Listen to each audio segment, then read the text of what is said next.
and welcome to ELOSOFUMARTAKES. This is our 290th take, live from the Alec Bradley Lone Star Studios of Hazel, Texas. I'm your host, Barry Duplessis, as always, and I'm so proud, so pleased, and so privileged to be with you all tonight. This is going to be a fantastic show. I've been looking forward to this for so long, and it is finally happening tonight. We have a first-time guest here on ELOSOFUMARTAKES, 290 takes in, and yes, we still have some fantastic first-timers, and we've got a living legend with us tonight. But before we get to formal introductions of our guests of honor, we do have to thank the people that make this show possible, and that, of course, is our sponsors, and tonight's show is sponsored by Drew Estate. Following the resounding success of Drew Estate's partnership with Blackened Whiskey at the Sweet Amber Distilling on Black & M Cigars, M81, and Maduro to the Core in 2022, Drew Estate has announced the new Connecticut Shade Wrapped brand release shipping now of Blackened S84 Shade to Black. The cigars are a passion project between Rob Dietrich, the master distiller and blender of Blackened whiskey, James Hetfield, Metallica co-founder, singer, and guitars, and of course, Mr. Jonathan Drew himself, founder and president of Drew Estate.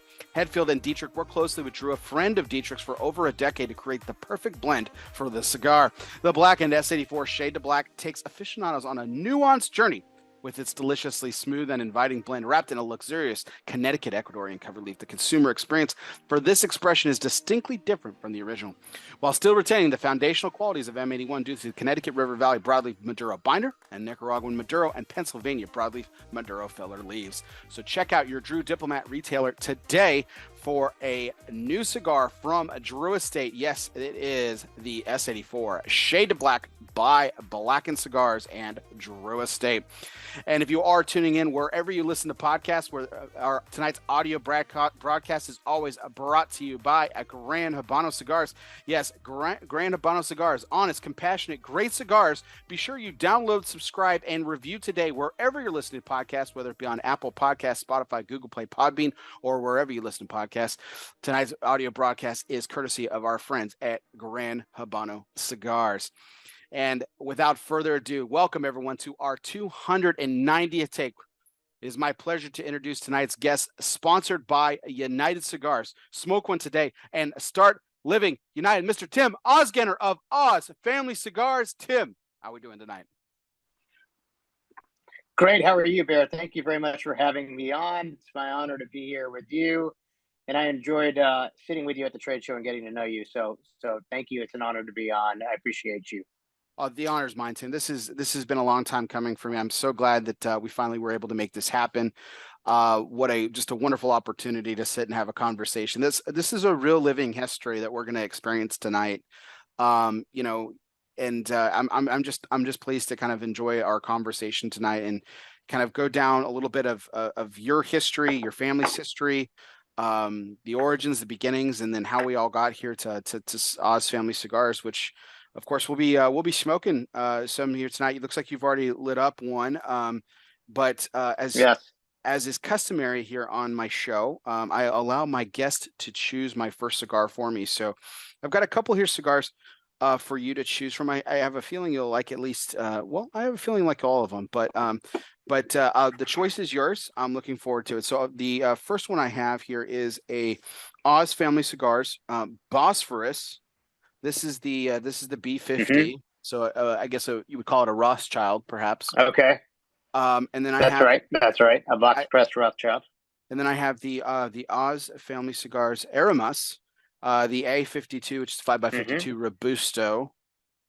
And then a little bit of a blast from the past. I know this one predates quite a bit of time. I'm not sure if it was around when you were there, but I have a date on here of 2010. So maybe. This is a CAO Italia Chow, which I believe is like a Robusto Extra. Okay. Yeah. That's my time. So, but whatever cigar you'd like me to smoke tonight, Tim, I'm going to light it up and we're going to have some great conversation. Are you smoking one or two cigars tonight? I'm going to probably smoke three after the post interview edit. So, well, I mean, I'm smoking an Aramas A52 right now. So why don't you join me with that? Fantastic. That's the Maduro that has a Mexican San Andreas wrapper on it. and then the fillers are Dominican and Nicaraguan. And we put Mhm. also a half leaf of Connecticut broadleaf Maduro in the filler as well. So it's got this nice kind of almost like oiliness to it, where you have like it sort of luxuriates around your palate, almost like kind of like it's got this nice oiliness that has like a bit of olive oil and a bit of a cacao type flavor to it, and then a roux.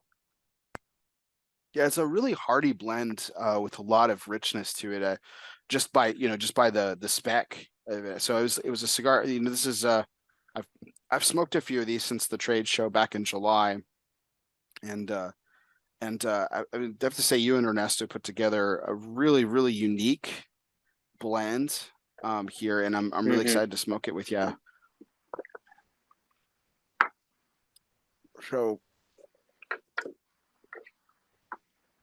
So thank you for choosing my first cigar for me. I'm going to pair it with some coffee. Yeah, right. It's never too late for coffee. There you go. I'm not addicted to caffeine, not at all. But it's okay. If the first step is admitting it, it's fine. But Well, at least you can sleep afterwards. yeah, I can.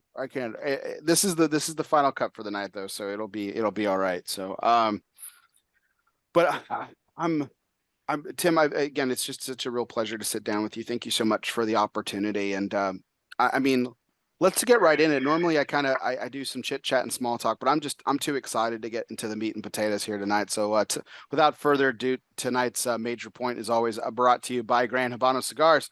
For the fertile lands of Honduras, George Rico and his family put together the very best vintages for you. Yes, you. That's you, the cigar smoker. From value-based hits like Corojo Number 5 to the award-winning 20th anniversary to special projects like Zulu Zulu, Gran Habano is about cultivating the best and making pinnacle cigars for the market. Culture, tradition, quality, premium, handcrafted. That's right. It's Gran Habano Cigars.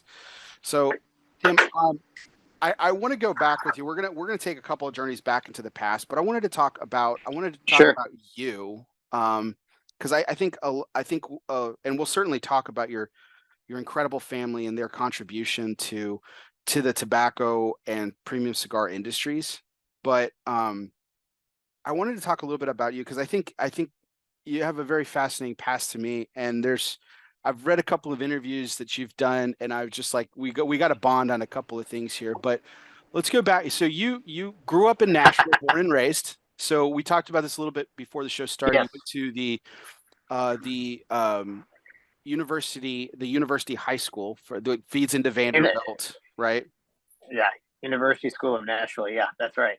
Yeah. So and then Right across the street from Vanderbilt. Yeah. right.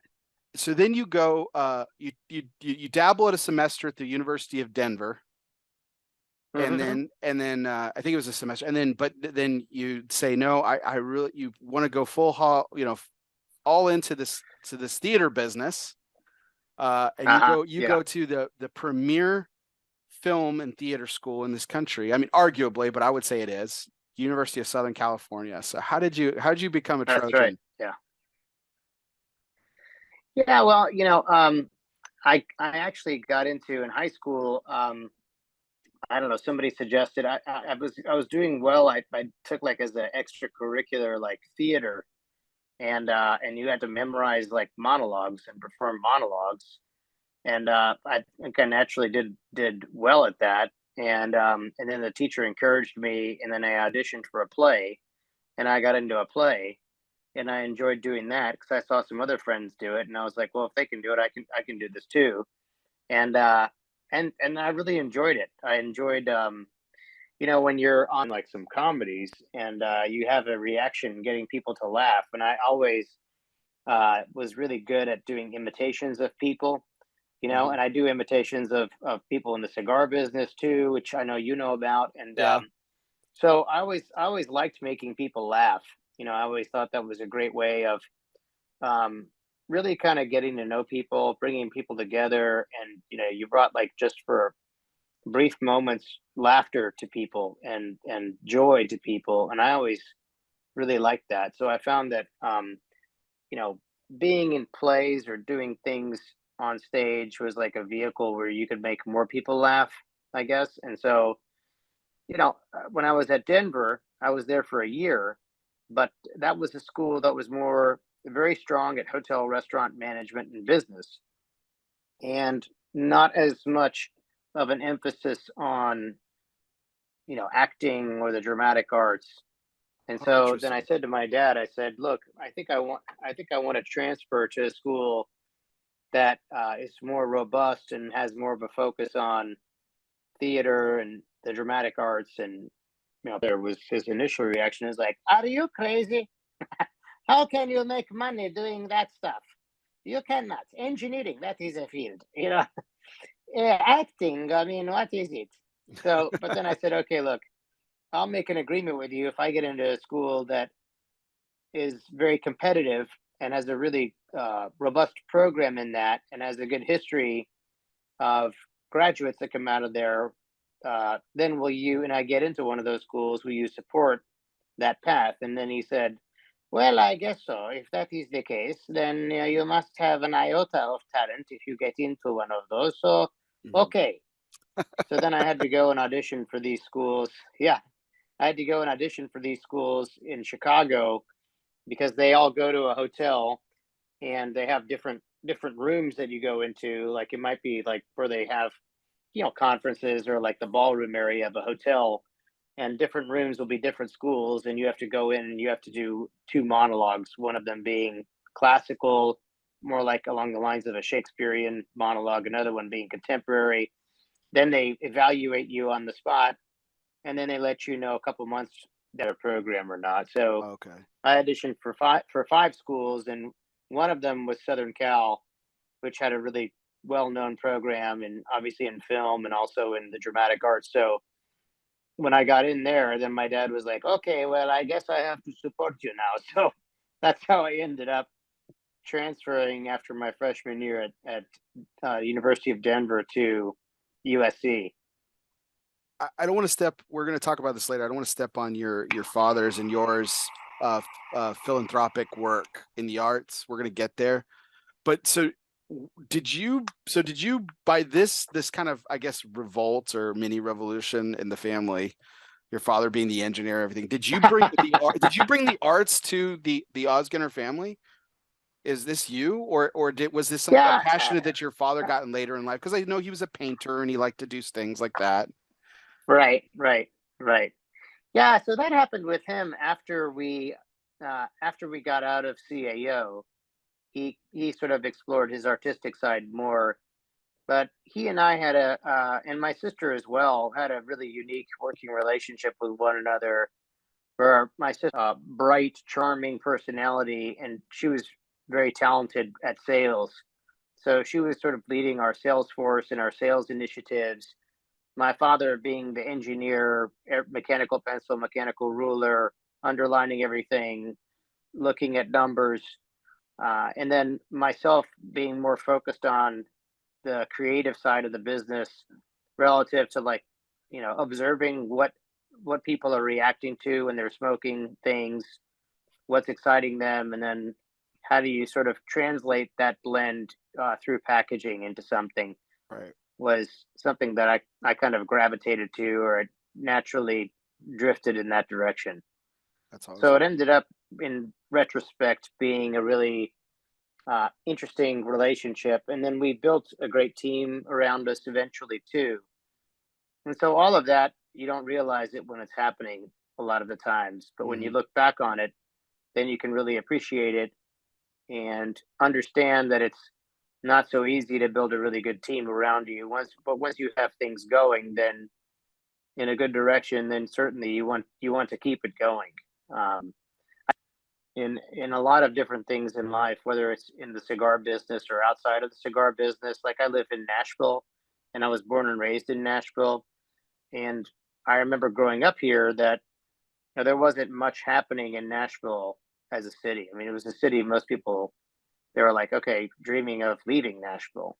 Right. But now it's the opposite. Now a lot Mhm. of people want to move here, and there's so much happening relative to growth and economic development. And some people want to hit the brakes on it. But my viewpoint on that is you have to be careful about wishing to do that too much, because it's hard to get the ball rolling downhill. We know once the ball is rolling downhill and it starts gaining momentum, you don't want to stop its growth.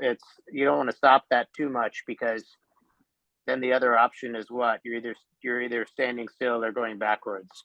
Well, that was part So, of your return, you right? I know, mean, you stayed out in California for like 9 years or so, and I know you did some acting and hmm stuff. We're going to talk about that a little bit, but I remember an interview you gave where you were talking about like you gave a lot of credit to the mayor of Nashville at the time. They were responsible for bringing in the Predators and the Titans in that late '90s yeah, kind that's of right. That's right. boom of Nashville, and you saw a real opportunity for not just business but also for for the arts too. I think you Right. Right. so Yeah. It's true. I mean, Nashville has its kind of identity in music.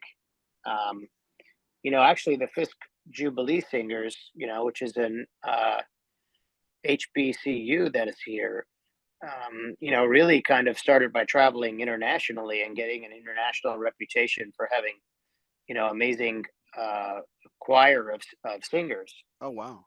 But then from there, like, also Nashville became well known for, country music. And it's still sort of a foundation, or almost like the nucleus where Nashville has built itself on, is, I would say, not just country music, even though it's known for that, but music in general. And so now that, really actually music is not the biggest industry here. It's healthcare, funny enough. Mm, So, right. but you're right. I mean, once you have that going, and it took a while for Nashville to embrace the fact that, we've got to embrace ourselves as an identity, the USA, and try to like really promote that over and over and over. It wasn't an overnight thing, and it wasn't like anything else. It wasn't one thing. Rather, it was a combination of a lot of different little things that happened that helped sort of build that international reputation, and the momentum that sort of carries over into the city now.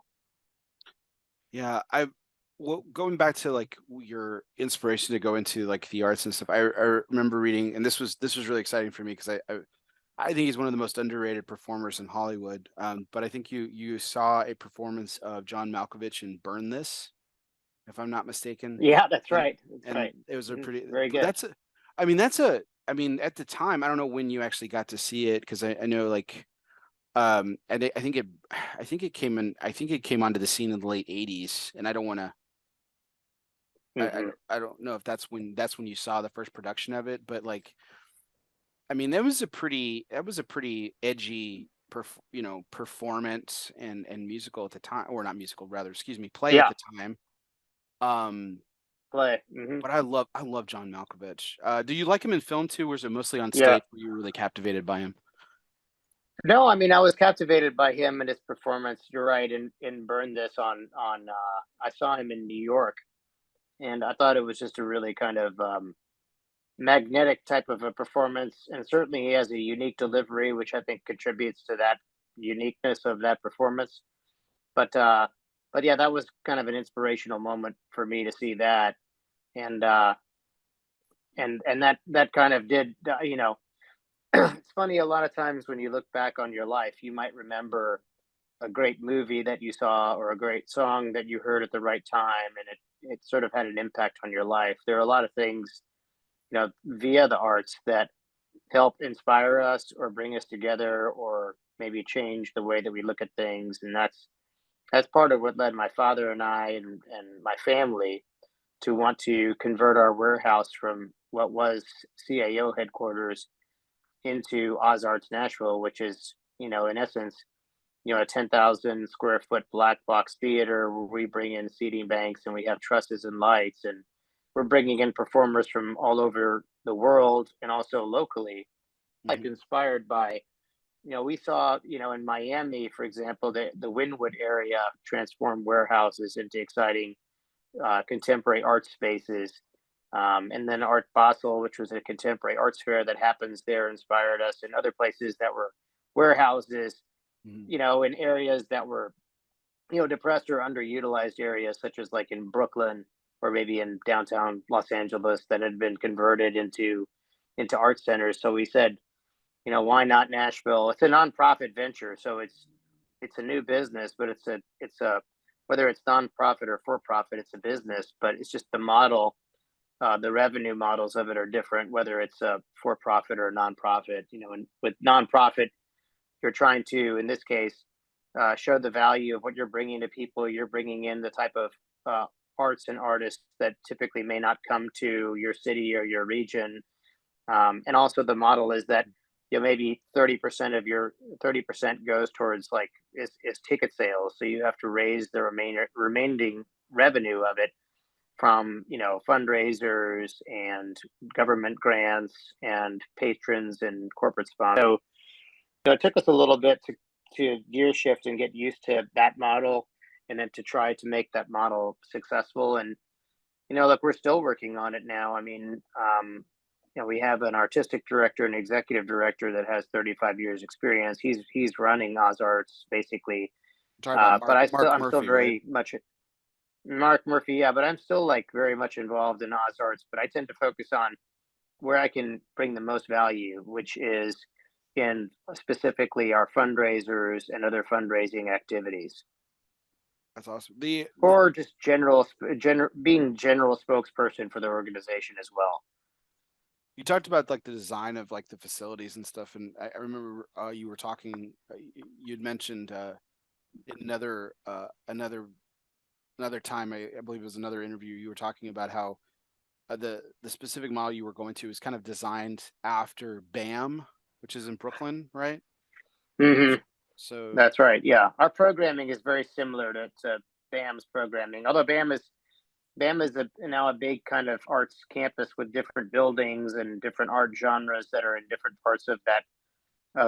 Also very inspiring. As opposed to us, we're one building that primarily is performing arts, although we have visual arts in the building too, which we'd like to expand upon that. But it takes time to build something and grow something, in my experience, whether it's cigars or whether it's in the arts.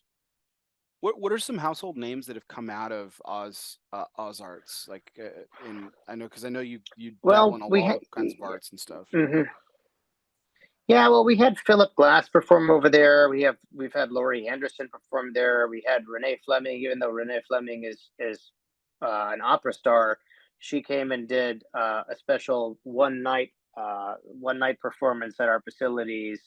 Most of the people that we bring are people that they might win the MacArthur Genius Awards and things like this that are not household names, but when you go and see performances that happen at our space, you always leave saying, wow, that's unlike anything I've ever seen in my life. You feel like you've walked out of a theater in London or something like this. So I would say that to you, or our name, Tim Robbins came, the actor from Shawshank Redemption, with his acting company.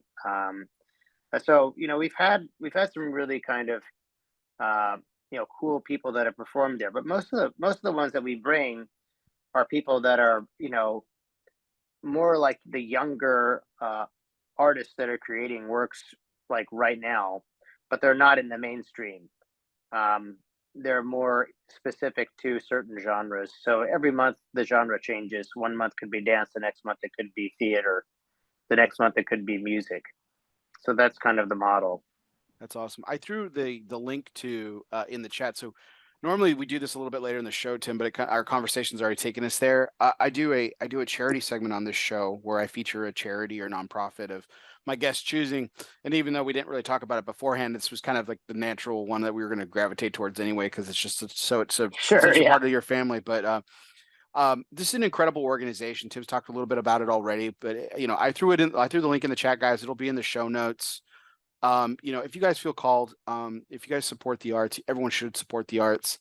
My sister is in the arts. My sister is a registrar at the Whitney Museum in New York. Oh, wow. Yeah. So that's big. So very, very, I'm a huge proponent and supporter of this, but if you feel called, hit the link and donate some money. Yeah. The other thing we do that I'm really proud about is that my mom was an educator for, most of her all of her professional life. That's what she did. And she got her PhD in early childhood development. She taught at Tennessee State University as a professor of early childhood development. She trained, that was an HBCU, and she trained teachers to go in, and a lot of them were going into Title I schools to be teachers Oh from wow. K through third. And so she always believed that having these young kids involved in the arts was important. Um, like kids making things with their hands out of clay or painting or whatever it might be, that helped with their brain development. So whether they became artists or accountants or business people or whatever, that exposure and that interaction with arts, particularly at an early age, creative problem solving, and almost being more thinking outside the box and being innovative, because our country, we're known for being the innovators, we're known for being Mhm. creative and the creators. And so she always was a big proponent of children having that opportunity to have art in their lives at an early age. So I'm proud that what we do is a lot of the artists that come into Oz Arts, we almost 100% of them, we connect to kids and to schools that have had their arts programming cut, because we feel like Oh, that's that's a awesome. shame. They shouldn't have arts programming cut. It shouldn't just be all about evaluating kids on test scores, but it should also be about them having the opportunity to be creative. Oh, absolutely. You mentioned your mom. So I know her and your father both came to this country. And I mean, did your mom ever talk about it? Did she have like, I mean, did she have like this fire for education? Did she always know she was going to be a teacher as a young child, or did it something kind of develop in her early adulthood? I think it was something that developed for her as she was, going through her educational process. Is that she found that she really enjoyed having an impact on young children's lives.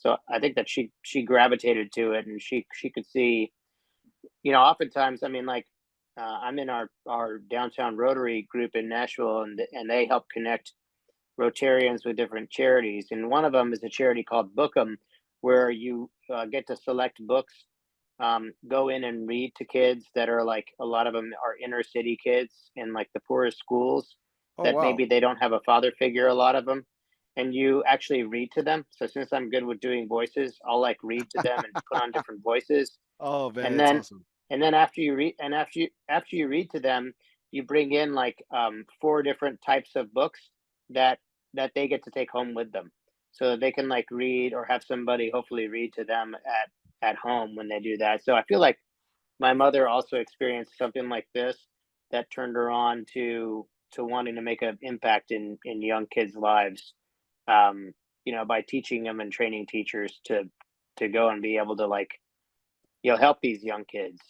Because I think that the early childhood, especially like 0 to 5, my mother always stressed to me, you know, to be there as a parent when your kids are, like, super young, and what an impact that makes in their lives. That's And I awesome. was lucky that I had my mom and dad were, pretty active with me, and were pretty focused on my upbringing and education, and my sister as well. Yeah, I threw that link in the chat as well, and I'll put that in the show notes too, Tim. What a great program. That's fantastic. That's awesome. I love Oh, doing voice thank you, I love thank doing you. voices for my kids too, so that that's just kind of warmed my heart. So that's awesome.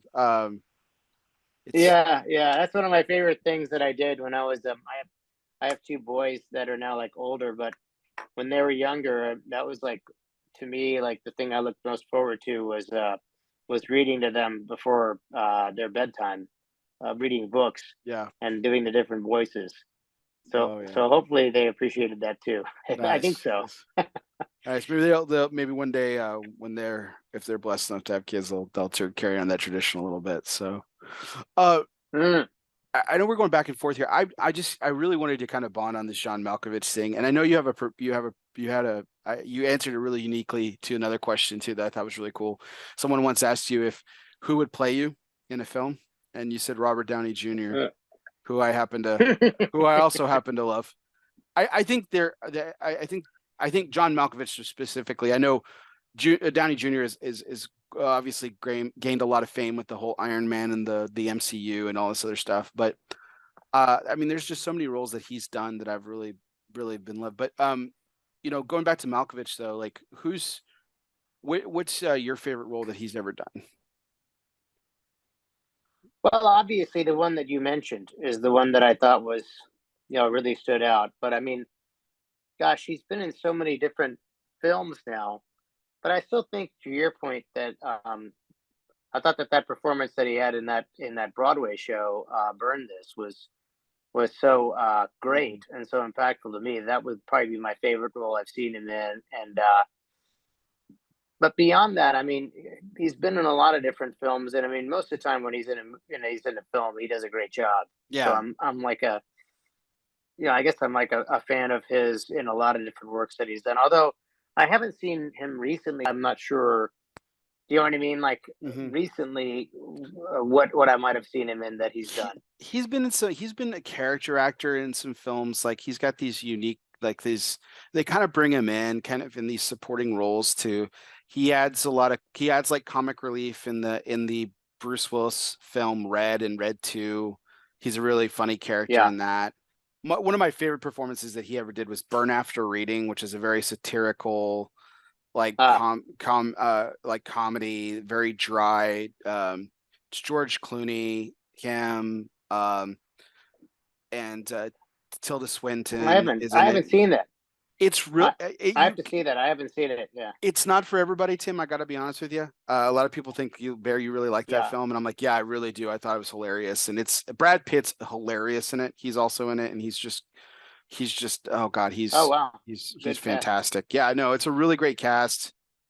They're playing all over the hill nobodies of any particular importance, and it Mm. just kind of this kind of snowball turn of events in all their lives kind of leads to this just like this insane debacle, and they all kind of find their way through it, and it's very interesting and He funny. has a unique, yeah, yeah. He has a unique kind of intensity Yes. and cadence to the way that he speaks. That it's almost like whenever he's talking, just because of his intensity and because of his non-traditional delivery, it makes him interesting.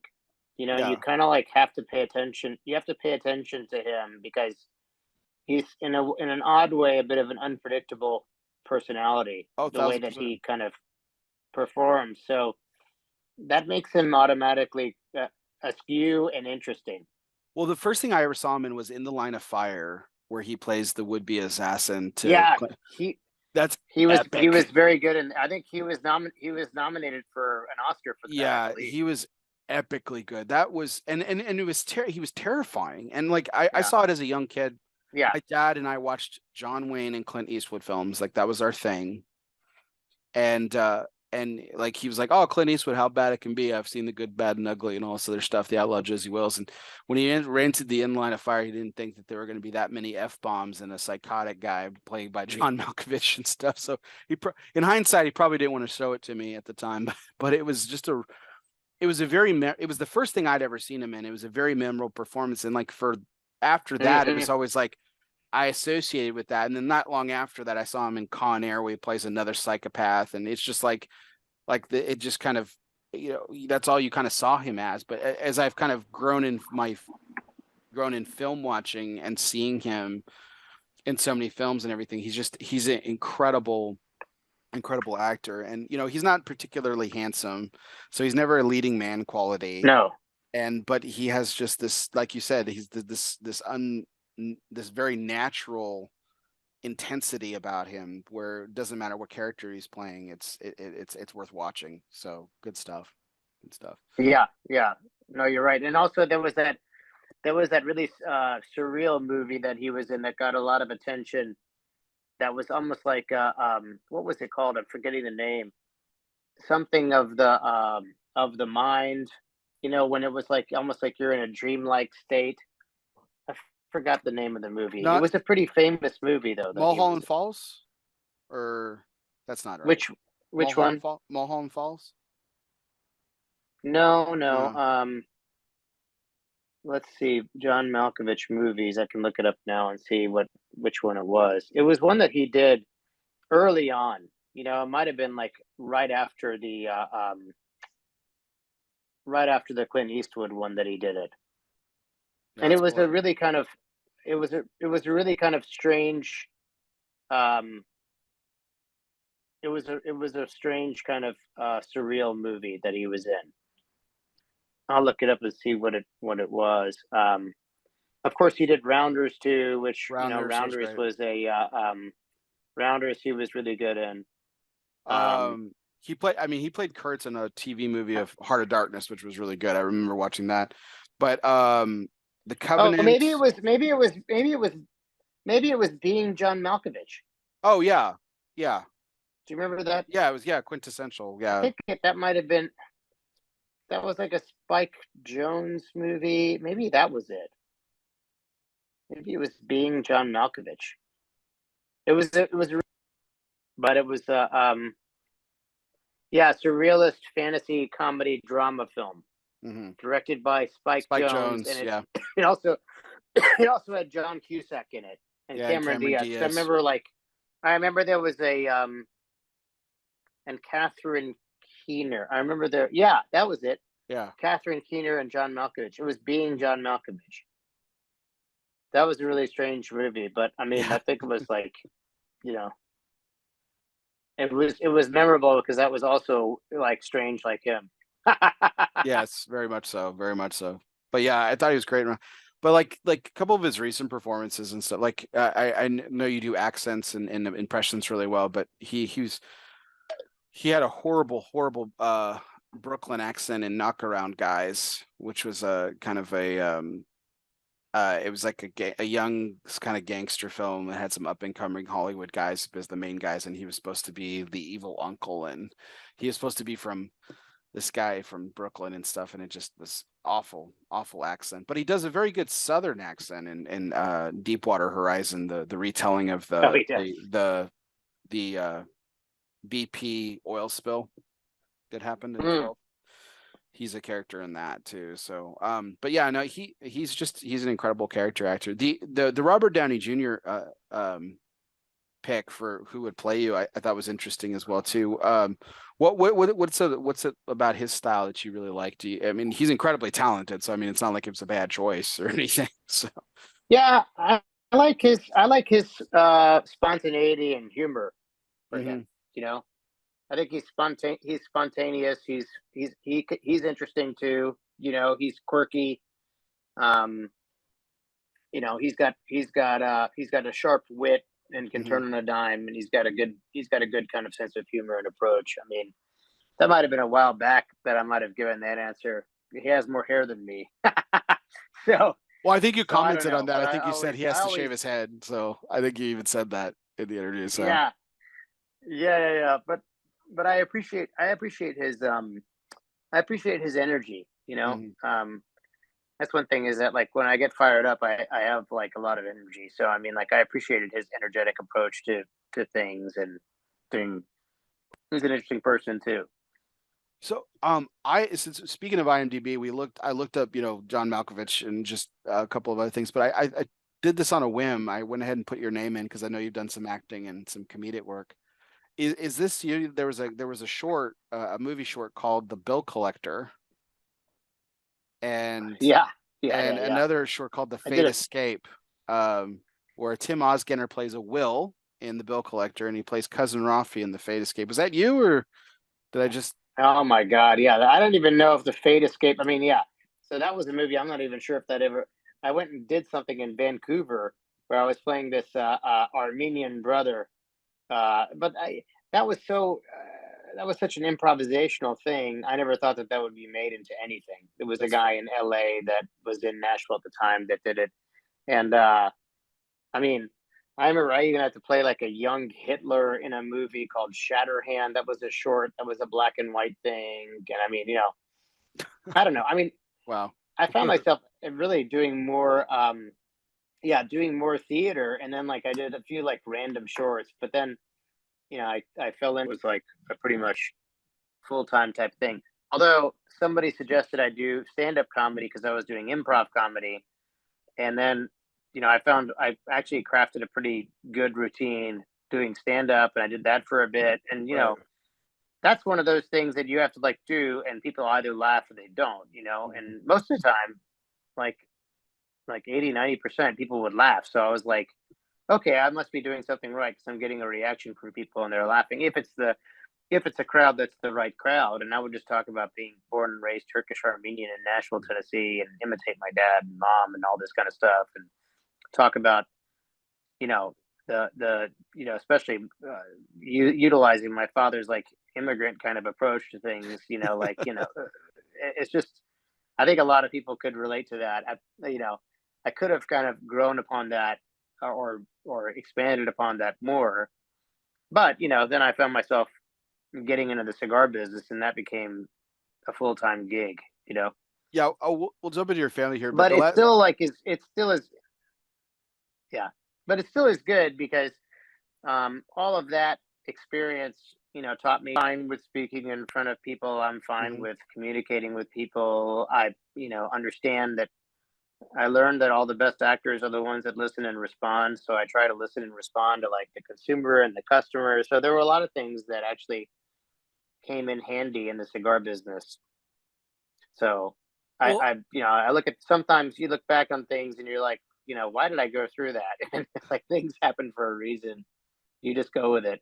Well, I think we talk about like John Malkovich's intensity, and I think that I think you can kind of put that on its axis and even talk about you, because I think the brief interviews that I've done with you at PCA and the first time that we met, a couple years ago, and then of course our interview this year as well. Our interviews this year was just like, this is a very personable. Oz Family Cigars is a very personal journey for you. You've taken, which was a personal journey because it was a family business, and you've kind of intensified it, if you will, and really kind of, you've taken the honor thy father and thy mother, and you've really put the magnifying glass on that, and in a really fabulous way. Like I don't want to undershadow it at all, because I think thank you.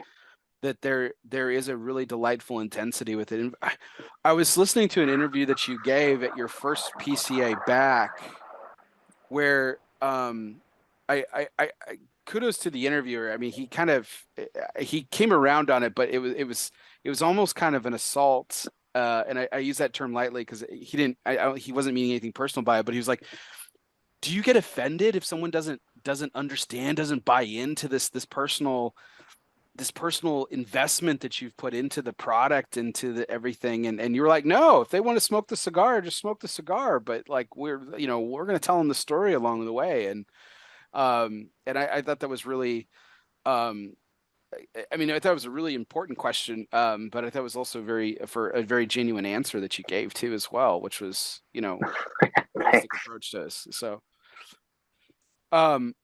the last thing I'll get into your acting, just Thank you. I want to give a nod to this because it's one of my favorite plays, and I think that you'd mentioned that one of your favorite roles that you've ever did was you played Reverend Hale in The Crucible.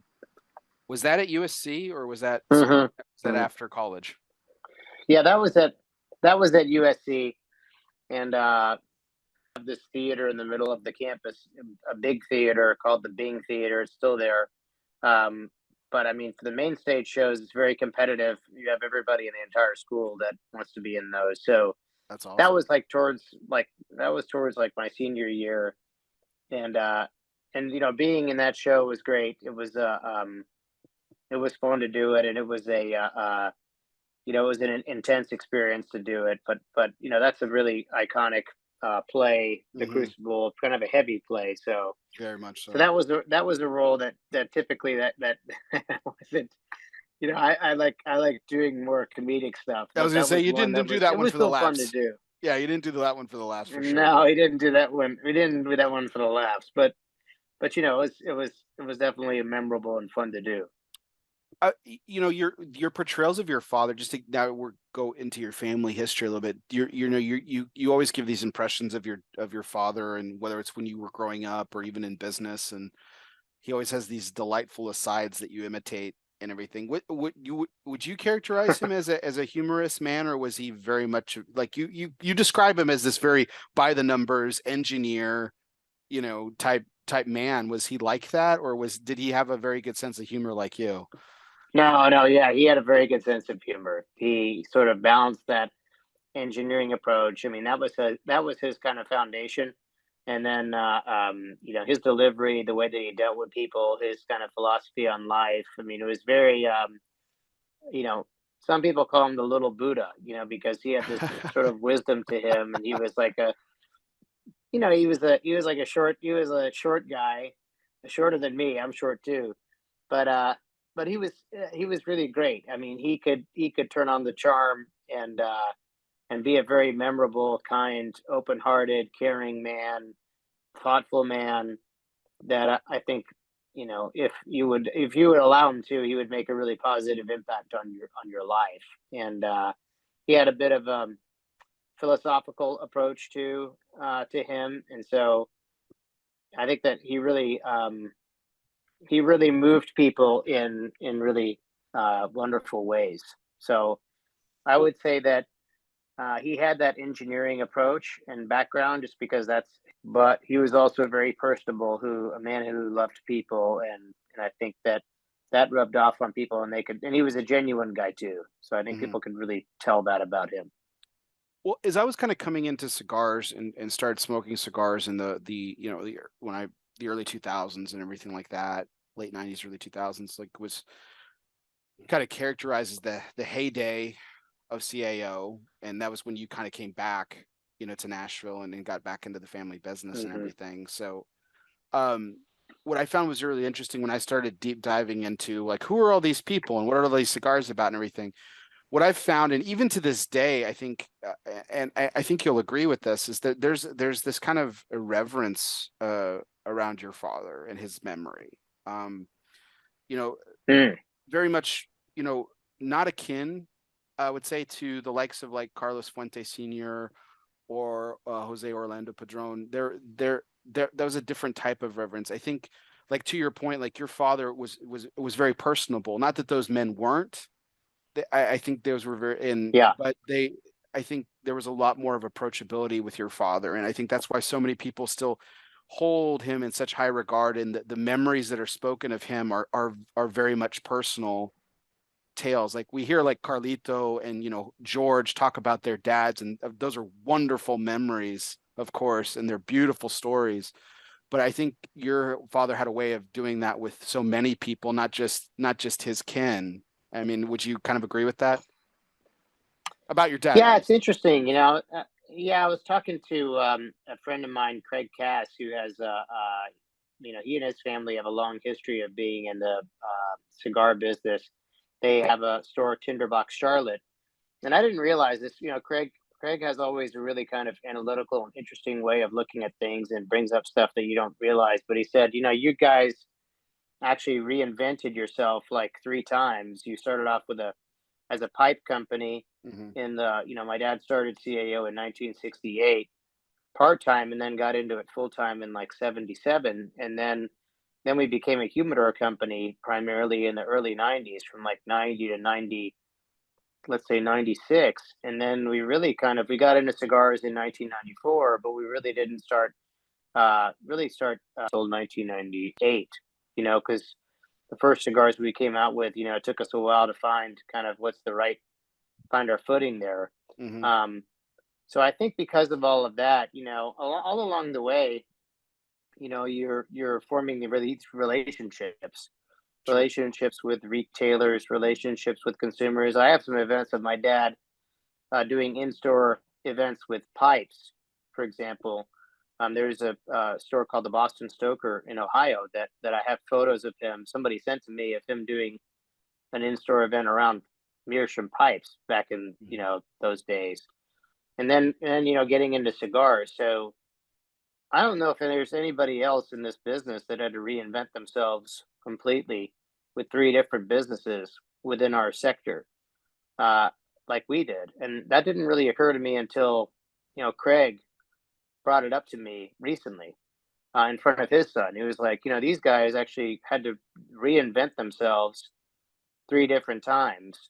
Or another way of looking at it is like you're in one business and that's your lane, and then you kind of gear shift to another one and that's your lane, and then you gear shift to another one. One of that is that we really valued, or my dad always taught me, there are two things in life the most important: your education and your reputation. So I feel like that that we're always lifelong learners. We don't know everything. We're always learning. Even now, with getting back into the cigar business now for me, it's always a learning experience. You always have to have. I think you always have to have this kind of humility, and you're not always going to get everything right, and you have to be okay with that, and you have to be willing to learn and gear shift and but at the same time we're human. So I Mhm. think that we always like connecting with people through that and through our humanity and humility and always being very cognizant of wanting to build relationships that are meaningful. I tried to dig them up today. I have a pipe collection, very modest. But I remember going to an estate sale. This was probably about 12 years ago, and I was coming through some of the pipes, and they had this guy was a collector. He had some Savinellis, some nice stuff, and then there was these two pipes in the corner, and they were like calling to me, and I was like, and I decided, I looked, and sure enough, they had the CAO insignia on them, and I was like, I'm gonna take those, and that was really cool. I still have them, of course. Like I said, I tried to dig them up, but I think you mentioned the kind of reinvention of your family's company a couple of times. The humidor business kind of gets forgotten, and I don't mean to say that with Hmm. with such dismissal. I'm not dismissing it at all. Rather, on the contrary, Yeah, I'd yeah, like to yeah. talk. Sure, I'd sure. like to talk about it. What you know, I think a lot of people know the Meerschaum story, and they know obviously the delving into cigars. That's why we're here. But the what was it about humidors that your dad? Because your dad, again, the engineer, was like always saw something wrong, something he could fix. What did he Yeah, not like right. about humidors that he kind of zeroed in on and was like, I can fix this? Well, I think he saw that there was like increased interest and popularity in cigars, due to the fact that you had Cigar Aficionado come out at the beginning of the '90s, and you had a lot of celebrities that were on the cover of cigars, and it became like a cool thing to do and a fashionable thing to do, which led to kind of an increased popularity of cigars. But at the same time, where are the people going to put these? So we found some antique humidors that were in London on Portobello Road, and we bought a few of them. We bought like 20 of them, and then we found a woodworker here in Nashville that could convert them from being like old letter boxes or jewelry boxes into being humidors by aligning them with Spanish cedar. And those, actually people like them. We sold them all at the trade show, but they were rather expensive. Not everybody could afford them. Sure. Which is another thing that I appreciate about us is that like we're really like we want everybody to enjoy our products. We don't want only like the people that are the just one socioeconomic demographic to enjoy our products. So we said, how can we make a product that's more affordable for everybody? And so then we found these same woodworkers that were lining these, antique, and a lot of these antique boxes, they would have mother of pearl inlay or abalone and that kind of thing. So why don't we make some humidors out of solid wood, solid American wood, mahogany, walnut, oak, maple, and make them into really nice humidors that are well designed but affordable. So that's kind of that's what led us into the humidor business, and then we became much more of a humidor company than a pipe company. And then when you're at the trade shows and you're displaying these pipes and humidors, well, it's the same retailer that's selling cigars that are selling the humidors and pipes. And then you also form natural friendships with manufacturers of cigars too, which that's kind of what got us into cigars.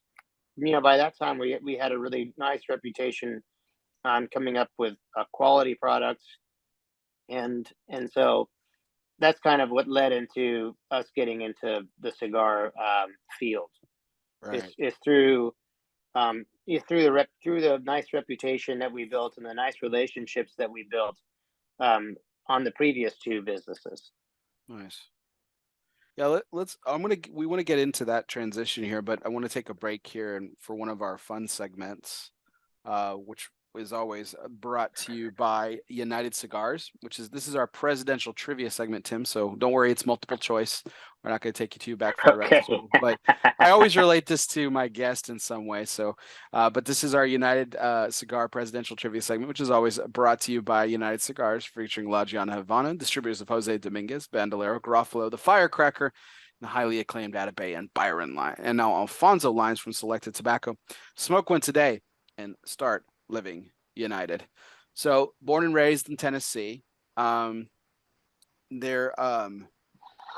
of course have been a couple of presidents that have called Tennessee home. Andrew Jackson legendarily was born sort of in Tennessee, sort of in South Carolina, depending on who you talk to. They either want to claim him or not claim him for a certain state. So, but there were actually two first ladies that were born in Tennessee. And my question is, which presidents were they married to? So it is multiple choice. So were they married to A, Abraham Lincoln and Franklin Delano Roosevelt, B, Bill Clinton and Lyndon Baines Johnson, C, Andrew Jackson and Ulysses S. Grant, or D, James K. Polk and Andrew Johnson?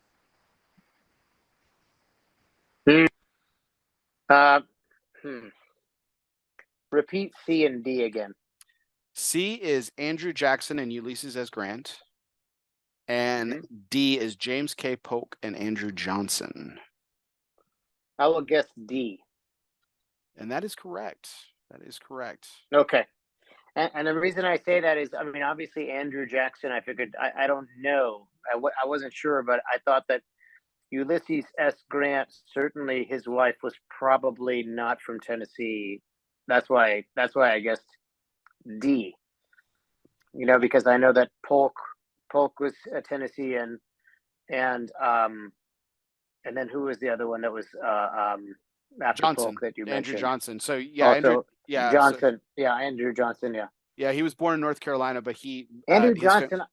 But he went to Tennessee. Yeah. So go ahead, sir. What were you gonna say about Andrew Johnson? No. I mean, I just figured that I was just going through and I don't. Yeah, I remember Hillary Clinton is not from Tennessee, so that's what deleted B for me. And then I think A was more of a current. Anyway, I'm glad I got it right. Eliza Johnson was born in Tennessee, and then Sarah Polk was born in Murfreesboro. She was born in Murfreesboro. Ah, okay. Yeah, not far from Nashville. Yeah. And that's my wife went to college in Murfreesboro, so I know Murfreesboro decently. Nice. Yeah. Eliza Johnson was born in Telford, Tennessee, which I'm not sure. My geography is a little fuzzy. I'm not sure where that is. I don't know where that is. It may not exist anymore. I'm not sure. And if I'm insulting anyone from Telford, Tennessee, I apologize. But yeah, she was born in Telford, Tennessee. She died and was buried in Greenville, which I know where that is.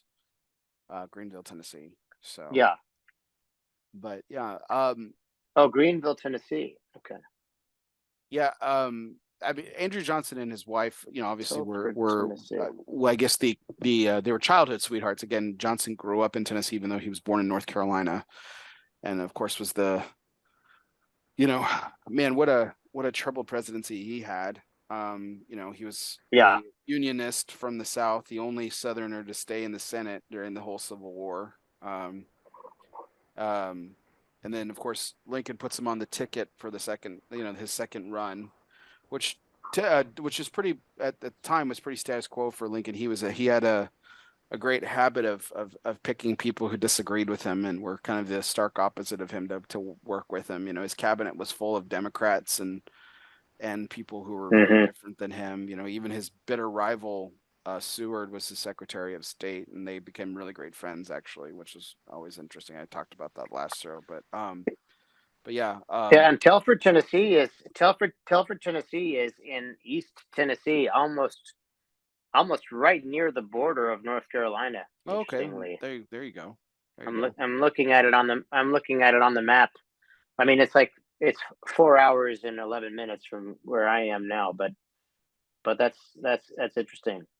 and it's not that far from Gatlinburg, and it's actually not that far from Asheville, North Carolina, but it's Mhm. still in Tennessee. Interesting. What I'm learning something new every day. Like, there you go. What you know, given the fact that you're born and raised and you're obviously still residing in your hometown and everything, I mean, is there any other place in Tennessee that you think you would ever live, or do you think it'll always be Nashville if as long as you're living in Tennessee? no, I mean, I think that for me, I'm so connected in Nashville now, that it would be, I can't see myself living anywhere else in Tennessee, really, but unless it was like kind of on the outskirts of Nashville, you know. Hmm. Um, so, I mean, I think that if I wasn't living in Nashville, I probably would be living somewhere like not far from Nashville, to Right. be honest. Someone asked me a question one time, where would you live if you weren't living in Nashville? I never really thought about it, but it is. I go with our chamber of commerce to different cities sometimes to find out like what are other cities doing that is interesting, similar to Nashville, similar to the same struggles that the city, not struggles, but growing pains that the city has gone through, and like particularly when you're talking about like transit or affordable housing or quality of life issues, that kind of thing. Hmm. So we were just in Phoenix, Arizona last week with the chamber, and so it's interesting when you go and do deep dives on these other cities and you find out about them and you kind of feel the energy of cities. Then you get kind of a good idea of like I can see myself living here or not. You know, Of like we went to Austin, Texas. We went to Austin, Texas as a city. There's like 120 different leaders in the city in different areas. I think uh, that they asked me to go just because of what we've done in the arts in the city. So I liked Austin, Texas a lot, though. Except for their traffic, they've got a traffic issue over oh there. god, the traffic's awful. So I-35 is a parking lot. yeah, that's right. That's right. Because they have only one freeway, interestingly, that runs through the city, whereas Mhm. Nashville has like tons of freeways that run through it. And so when you do that, then you appreciate like what you have, and you know what I mean. It puts like some light into maybe don't not think, taking some things for granted that maybe you might. For sure. I mean, where you are, your area is a huge area. I mean that is a massive, massive city, Dallas Fort Worth area, Mhm. which you're adjacent to. Um, Whenever I go there, I'm just amazed at how long it takes to get from one place to another. There, Thousand percent. it's just massive. Yeah, thousand Yeah. percent. If next time you're in Fort Worth, if you ever want to take in a show, the Bass Performance Hall, of course, is legendary in downtown Fort Worth. It's iconic, but there's a small theater Mm. adjacent to downtown called Casa Manana, and it's a wonderful, wonderful theater, and they put on wonderful performances. And Oh wow, I that's highly great. That's recommend good it to know. next Yeah, time. yeah. It's funny. Whenever I've been down to like Dallas and Fort Worth area, it seems that like it's always to do some sort of like cigar events or promotions, and I don't really get a chance to. Funny enough, like to understand the city beyond that. Yeah, it's We a had a wonderful arts community. we had a we had a former employee for our arts center whose dad was doing the PR for a long time, still might be actually for the Dallas Cowboys. So I got a chance to get a tour that they put into the new Cowboys stadium, which I had no idea about, but that was really cool. This was like when that stadium first opened, where the Cowboys currently play. Oh yeah, Um, it was a monstrosity then. It still is, but it's very impressive. It's an yeah, yeah. impressive I mean, structure. Yeah, very impressive. Yeah, for yeah. sure. So, Awesome. Well, I know we got a little off the beaten path there, but that was our United Cigars presidential trivia segment, which is, of course, always brought to you by United Cigars, featuring La Giana Havana and distributors of Jose Dominguez, Bandolero Garofalo, the Firecracker, and the highly acclaimed Atabey and Byron and Alfonso lines from Selected Tobacco. Smoke one today and start living united. So Tim, just to jump back into your family's history here a little bit, we talked about the human, but I wanted to kind of go back to your father and mother's roots. You've regaled us with stories about your father coming from Armenia, and then of course your mom was from Istanbul. And this is, I mean, you're the actor, the appreciator. I mean, this is a very Shakespearean tale, man. I mean, we've got some star-crossed lovers here that were the beginnings of the legendary Ozgener family and cigars. I mean, um, I mean that I mean, was there a noticeable? I mean, probably not to you because you grew up in it, but was there a noticeable like meshing of culture as you grew up in this house, or did they just kind of have it all figured out by the time you and your siblings grew up in it? Well, I think I never really understood the kind of maybe the cultural dynamic between like Turks and Armenians. I mean, I was just born in a family that um, that really just kind of valued certainly hard work and education. So I grew up kind of. I mean, on the weekends, my sister and I helped my father in the basement of our home with his fledgling pipe business, just to earn our allowance or any sort of spending money that we wanted to have. Um, and then during the course of the week, we were focused on our school and schoolwork and I mean, like we got a chance to experience like Turkish and Armenian food is very similar because that's from the same area of the world. So we had the benefit. I had my father's mother would come, and my father is an Armenian born in Istanbul, and she was an orphan. My grandmother, her parents were killed in the south of Turkey. She never told my father about what happened to them because she didn't want my dad to be raised with any sort of hatred in his heart towards another culture, which I thought was a really cool thing that she did. Oh wow, okay. But I have like my father's side, our relatives are in Queens, and actually my cousin, to shout out to him, my cousin married a gentleman named Harry Morjikian, and Harry has we turned him onto the cigar business, and now he has a cigar store in Queens called Harry's Havana Hut, and he's a really great guy. He's a really great guy, entertaining guy. He has an accent too. He talks like this, baby. He's, people should stop by and visit his store in Queens. He's got a charming little spot over there, and so that family is in Bayside, New York, Queens, and my mom's side is in Istanbul still. But we have on both sides, we have a pretty intimate family, small families. Uh, so I got a chance to understand that by like visiting my relatives on my dad's side, my mom's side. But it was really they all got along really well. I mean, I think it's just because they were good people. They uh, they kind of like were people that lived by their word, and they believed in you know in being defined by what they did and their actions, and again, like really kind of valuing education and reputation. Um, so they tried to live their lives as sort of above board, and treat like kind of like the cliche of treating people like you'd like to be treated yourself. So in answer to your question, I mean, I never really kind of understood that there was never any sort of tension in our family around any of that.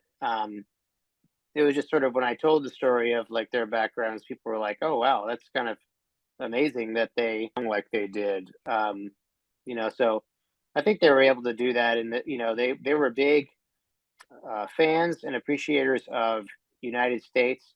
When we first had humidors that were made in Nashville, my dad, it was really important for him to put "Made in the USA" all over the humidors. So it was on the outside of the packaging. We had the American flag, handmade in the U.S. Because they always grew up. They would always tell me that, like, for them growing up as kids in Turkey, their aspiration was to always come to the United States because they were like, and they were super proud that they worked very hard to the degree that they were both offered scholarships. Like my dad was offered a scholarship to go to University of Columbia to get his master's in mechanical engineering. My Insane. mother was a Fulbright scholar, and she went to Bank Street College of Education across the street from Columbia. And so they met at the International House there. So they felt like they worked very, very hard to come to this country, and they were proud when they became U.S. citizens. But they became U.S. citizens through hard work and doing things the right way. And so, I mean, they were fiercely proud that they were Americans, first and foremost, and so so again, like, it was not really something that I grew up in a household where I sent. There was no tension, due to the fact that they had, like, my dad is an Armenian background, my mother's Turkish background. There was never any of that. They were sort of unified by common values. Nice. You know, with the emphasis, like you said, on education and hard work. So you return to Nashville, after college, and then spending a few years out in California. You come back to work in the family business. That's now, like you said, Craig Cass had commented, it's reinvented itself. Now it's in the cigar business. Um, and you mentioned the relationships that you built that your family built along the way to kind of help make this stuff happen. But I mean, would you say that the work that you did at CA was the missing component? Like, that was the one thing that perhaps maybe kind of was missing? Because I know you did a lot of the design work, a lot of the marketing was, a lot of the creativity, the creative components of the outside, the dress, if you will, of the cigar was kind of the one thing that was, you obviously found your niche in. I mean, was that the one thing that would kind of filled the gap a little bit to kind of make CAO what we know as CAO today? Yeah, I mean, again, I feel like that we had a really good team of people around us that were working with us. I mean, back in those days, I mean, like, John Huber, who a lot of people know in the cigar business, was also working there as well, and he was very creative too. The worst shipping manager of shipping manager And so, history. Yeah, of course. Right. yeah, so it was I mean, I think we had a good team of people, and then there were sort of like, if somebody had an idea, also even our salesmen that we had at the time, we had brokers, and then we had people that were like full-time salesmen. They also had an impact and a voice. So I feel like that's always been an important dynamic, is that you listen to everyone, and then you just goes through a filter, and then through that, different kind of concepts and ideas, and some work better than others. You just hope that you hope that you learn from it and you adjust, and you come up with things that, like, hopefully resonate with people. Yeah. Some things stick more than others, and nothing good is necessarily easy, right? But you do the best that you can, and you learn from everything. Right. But yeah, I mean, I suppose that, like, I found myself in an area where I enjoyed connecting with people. I enjoyed telling the story, and I enjoyed learning and observing and listening, I love John has and then such a trying to respond. oh, of course. I love John has such a Go keen ahead. Go ahead. eye. I'm sorry. Oh no, it's okay. John has such a keen eye for design, and I feel like and I've been fortunate to have more conversations with him in the last few years, and every time it's a treat, because I think he, from my interpretation of him, like I think I've come around to this. He sees the world through a very different lens than I think most people do, and I Hmm. think that's probably. I think that's probably where you kind of guys aligned a little bit. I mean, would you say that you found a kindred spirit in that when you guys brought him on, very in the early day, well, early days of what we know as the history of the cigar portion of the company, but for you? Well, I mean, I feel like that. We both are passionate people, right? And we're passionate about the same things. So, we can therefore, like, bond and talk about nuances around that. And I think now there's almost like when you've been around someone for that degree of time, then you have a certain level of, you know, comfort and trust, and things that, there are things that are not said that, you know what I mean? And that you kind of like, sort of like you understand the other person and respect the other person. And there's a lot that you don't need to say, but it's already established and already there.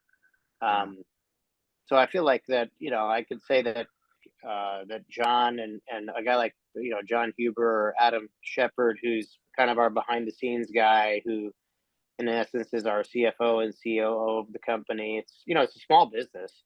And Hmm. then, Mike Conder as well, who we brought on to put together our sales force. And he's been running Crowned Heads for over 13 years now. So there's kind of like we have a degree of, uh, and also Miguel Shodell, I'll say as well, because he goes way back with us too. Hmm. There's a degree of, we know one another really well, that we don't have to talk to one another all the time to not to know what one another is thinking, or what they, you know what I mean. Right. It's a, it's just a, you have the same nucleus that was there from before with CAO. That's what I was So gonna say. that part of it I appreciate.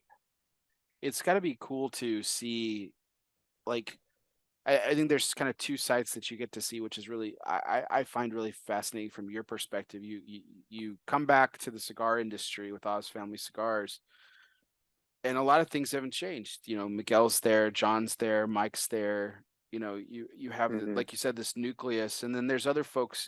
Brian McGee too, who work for you Hmm. guys. And Yeah, that's right.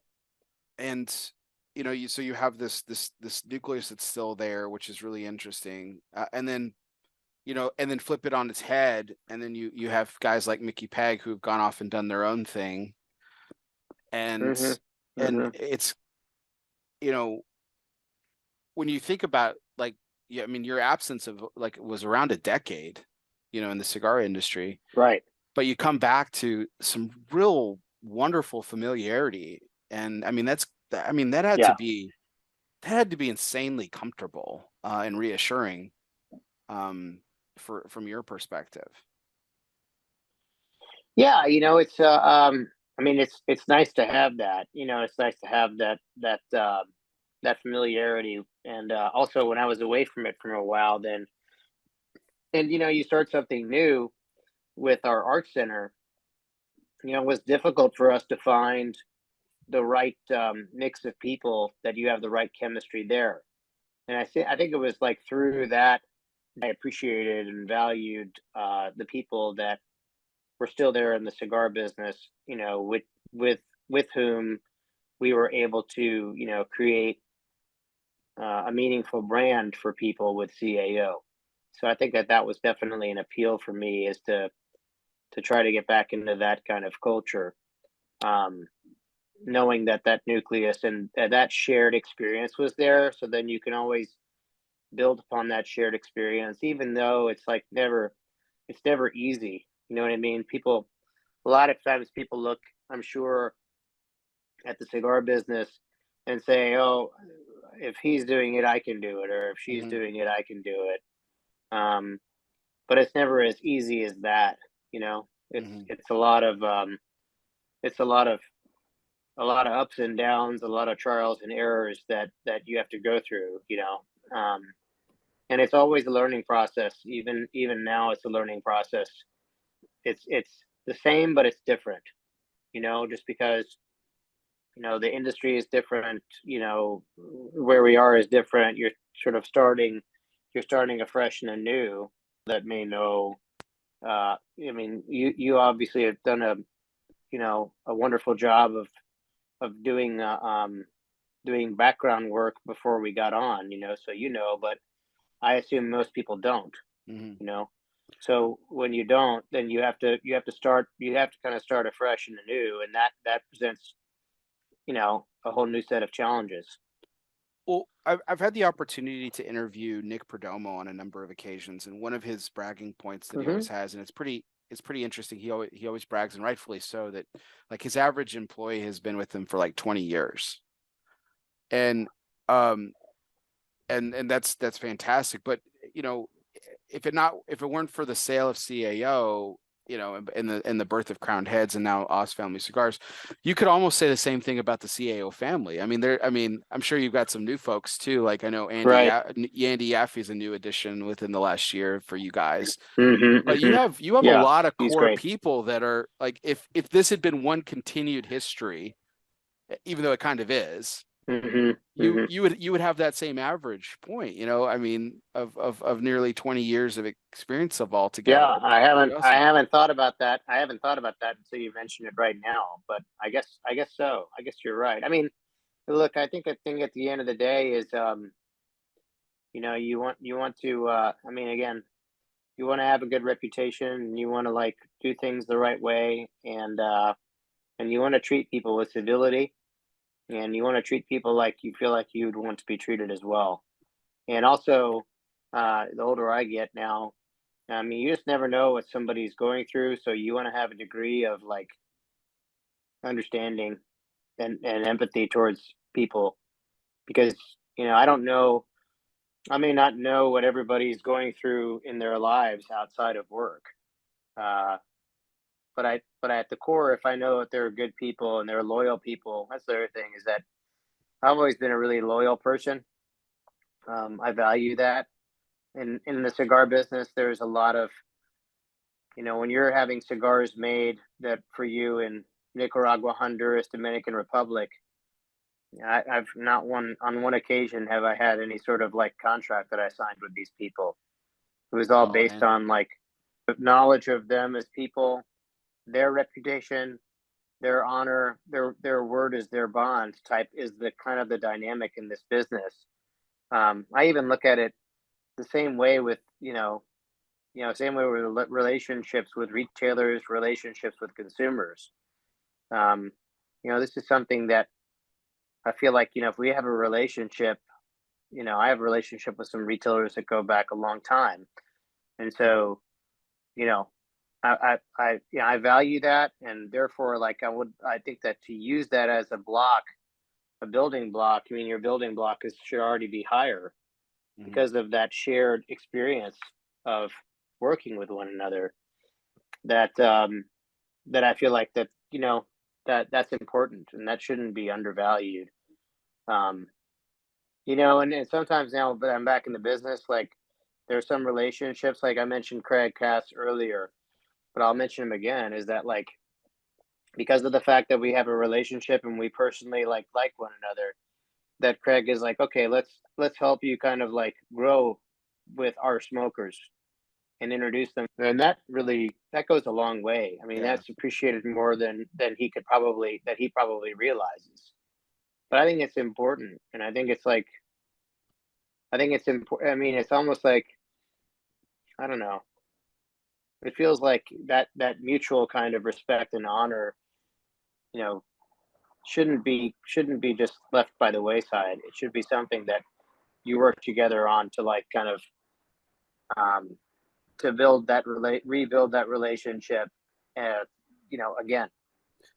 I don't want to get too far into it, Tim, because I think the story's been exhausted. But you talk about this network and these relationships and everything like that, and everything, how everything was very much a handshake agreement, and like these bonds that you and your family have developed over time to create, which now is Oz Family Cigars.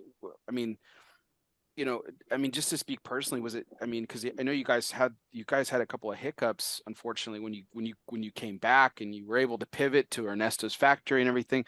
But was that kind of heartbreaking for you personally to come back? You know, to come to an industry that you know had always been the handshake and the personal relationships, and then unfortunately you found yourself in this fragmented situation. I mean that was that personally hurtful for you? I mean, I have to imagine if that was your history and you come back and that's the first thing you experience, it's shoot, just thinking about it here, just sitting here, it's kind of heartbreaking for me. I mean, thankfully you were able to pivot, but I mean, was that hurtful for you? No, not really. Just because, you know, we had been through that kind of before. You know, at CAO, we worked with many different. We had many different relationships, and you know, some of them, and you know, I would say that a lot of them, there were some that had like those kind of that had worse situations than that. We had a cigar that was our first hit cigar after we struggled out of the gate was in 1998. We had cigars made in Costa Rica at a place called Tabacalera Tambor. They made a Maduro for us. That was our CAO Landiversary Maduro. It was beautiful. People loved it. Yeah. It became a People really still kind talk of about it. hot cigar for us. Hmm. And yeah, and then all of a sudden we got an email saying, or a fax at the time, uh, saying that you have to find a new home in 8 months. You know, and I mean that was the worst scenario. In this scenario, it was just something that we came out of the gate, and it was all of a sudden there was kind of an argument with like the manufacturing partners, and it became something that was a bit more than what we anticipated. Like meaning it started going in a direction that was uncomfortable, and then I said, look, I've known Ernesto and his family for like over 30 years, so and I would love for him to make a cigar. We always wanted Ernesto to make a cigar for us, so to pivot to there, fortunately that relationship was there, and and he was like, look, I'm at capacity, but yes, for you I'll do it. That's So awesome. that I didn't see it as like, sometimes things happen for a reason and you just got to like make the best of it. Yeah. So that's how I looked at that scenario. I mean, um it just sort of uh reinforced what you were talking about at the beginning, is that you just got to go with you got to go with the people that and the relationships that you've known for a long time, and that also have that kind of mutual kind of understanding and respect back. Um, so that's how I kind of took that. I didn't look at it. I didn't look at it as a situation that was necessarily heartbreaking. I just looked at it as that it's an opportunity actually to it's it's a it's actually an opportunity to really kind of improve upon our positioning from the get go. Mhm. So I didn't, unfortunately, it wasn't like it. We pivoted really quickly. Yeah. But I think it was through the past experiences that I'd had before. At CAO, we had a lot of different. It was one time we had to send back 40,000 cigars that didn't burn during my CAO days, and that was the worst scenario. So it's like doing stand up. Like I would do stand up most of the time. It would be great, but one time I got up in front of a room at midnight at the Comedy Store in LA, and it was like not my crowd, and I had to perform. And I was like, man, after I want to see me talking about like being Turkish Armenian in Nashville, Tennessee, they wanted to see Martin Lawrence talking about like screwing, and I'm like, yeah, after I've been through that, I can do anything. So Well, it it's certainly sort of worked like the out well same for you. thing. Yeah. Yeah, it's sort of the same thing here. I've already been through stuff much worse than that. So after you've been through that, then you're like, okay, I can deal with this. Yeah. This is a piece of cake compared to the other stuff I've been through. I Yeah. don't have to send back 40,000 cigars that aren't burning. you know. Yeah. So you decided, so you roll with the pivot. So Bosphorus comes out, and then you guys pivot to in the production. So Bosphorus is the first cigar. And then last July, you guys watched which we just smoked earlier, which was fantastic. The Aramis. Um, Oh, thank you. and then one of the things I find unique about a lot of the companies, young and old, or young and old history, or whatever, is that before, when I first started covering the cigar industry, or back when I first started smoking, any new brand came out, it was always Connecticut, then a Maduro, or Connecticut upon a Maduro. But Mm-hmm, you kind of mm-hmm, did a mm-hmm, little, you kind of worked a little backwards, and that's kind of been mm-hmm, what we've been seeing a lot lately. Is a lot of people are backing into the shade wrapper cigar mm-hmm. is kind of it. So this trade show back in just last well, now it's 2 months ago.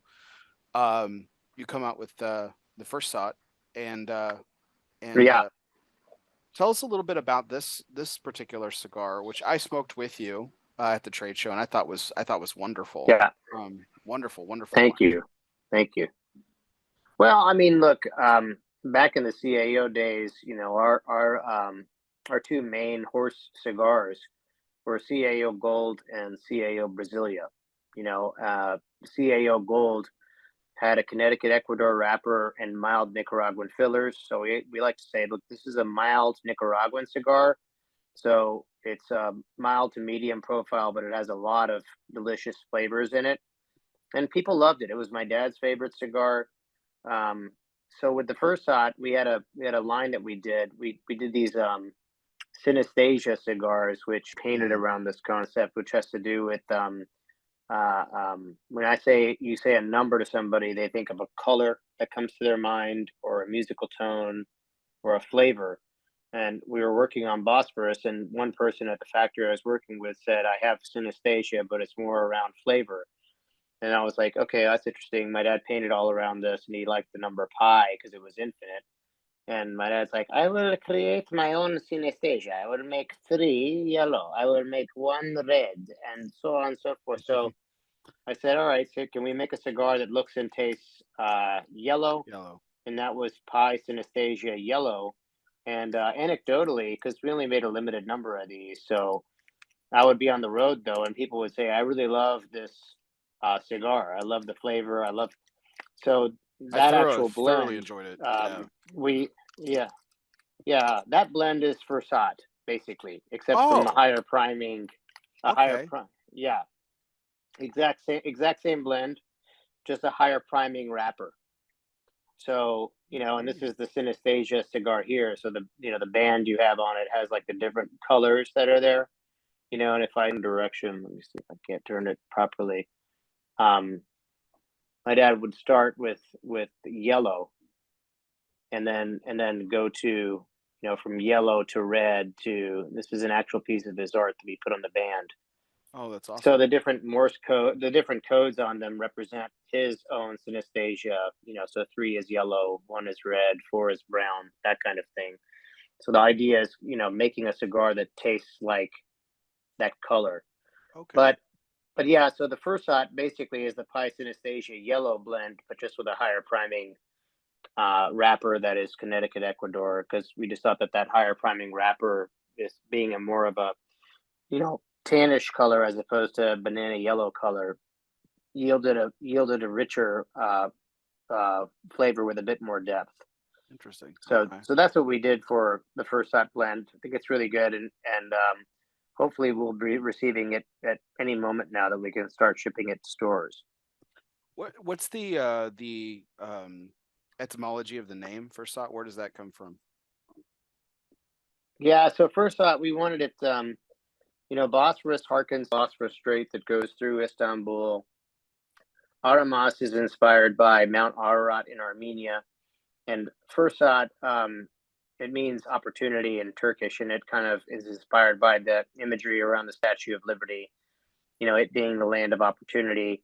Okay. That's kind of what my parents you know, appreciated so much about the United States, is that you could come over here, and if you work hard, and um, and you have the right work ethic and morals and values, and you study hard, work hard, then you could be successful in this country.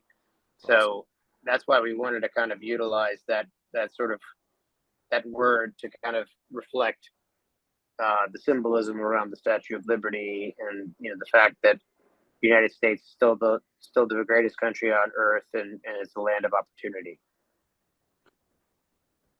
Tim, I could talk to you for hours about your family, and there's certainly a lot that we didn't get into tonight. But we do have a couple more segments before we conclude our conversation tonight. We've talked a little bit about your comedic career and of Sure. course, your impressions. So we can't let you go without doing some impressions. So I do a segment typically called this or that. It's more and more rapid fire. So instead of this or that, I'm going to give you a question, and I'm also going to give you a person. And Okay. I would like you to answer the question in that person's voice. So I'll give you the person All first. right. You've done this. You did this for me back in March. This is Rocky Patel. And Okay. All right. here's the question. If you could wear one outfit for the rest of your life, what would it be? I like to wear a biryani suit because I like biryani. I like how it breathes because I am moving all the time, and all the time I'm smoking a different blend with this I call a Brioni blend. It's $100 per cigar, by the way. This one I call a Ferragamo blend. This one I call a Gucci blend. It's a Prada blend. All the blends, I smoke them all the time. I like their nutty, they're creamy, they're buttery, the coffee, the chocolate, the vanilla, the strawberry, the rainbow sherbet, the rocky, every flavor you could possibly ever try in the world is all in this cigar, and it only costs a low price, $100. You get a free cut, you get a free pair of glasses. I got the morning glasses blend. I could go on and on. Awesome. Okay. All right. All right. This next one. Milky, milky, creamy, buttery, chocolatey, nutmeggy, Nutella-y. All right. The next question I want to. This is what I haven't heard you do, but I want to see if you want to take on the challenge. So this is Jonathan Drew of Drew Estate. Okay. So Jonathan Drew is the person, and the question is best advice for future generations. Yo, I want to tell you, this is JD. I want to tell you my biggest advice. I got to tell you, when I tell you, if I can tell you, I think people should take some spray paint and spray paint their face, and then spray paint their hair, and then go ahead and have graffiti and spray paint their computer. And that's the biggest advice that I can tell people. I freaking want people right now. I swear to God, there's no vinegar in this.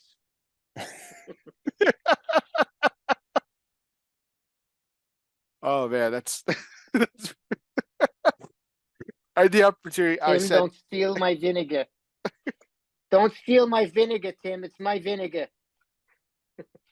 I sat down with JD at the trade show this year. They had a really cool setup at their booth. They were interviewing people. They were actually interviewing people, and I got to sit down with JD and stuff. Yeah, that's pretty spot on. That's pretty good. Man, that's awesome. All right. I haven't spoken to him in forever. All right. This next one is your partner and longtime friend. We were just talking about him a minute ago, John Huber. Okay, so John Huber, if you could describe your dream vacation in John Huber's voice. All right. I haven't tried this ever, but I'll try it now. So my dream vacation would be I'm holding my daughter in my arms, and I've got my wife, and I'm just at home, man. I'm at home, and I'm watching a movie, and I'm having a cigar in my third hand, and I'm yeah, man. I'm just fucking at home. That was my first time ever trying a John Huber impression. That's pretty good. That's pretty good. That's a tough one. I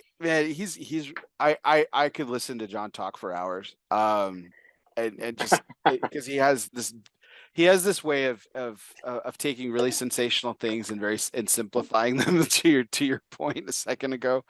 But it's immaculate how his mind works. I really love talking to him. He's fantastic. All right. This next one is one that's very familiar to you. You've done his voice a couple of times. This is, of course, your father, Jono Ozgener. The advice he told you over and over and over and over again as a child. Well, I told you, write it down.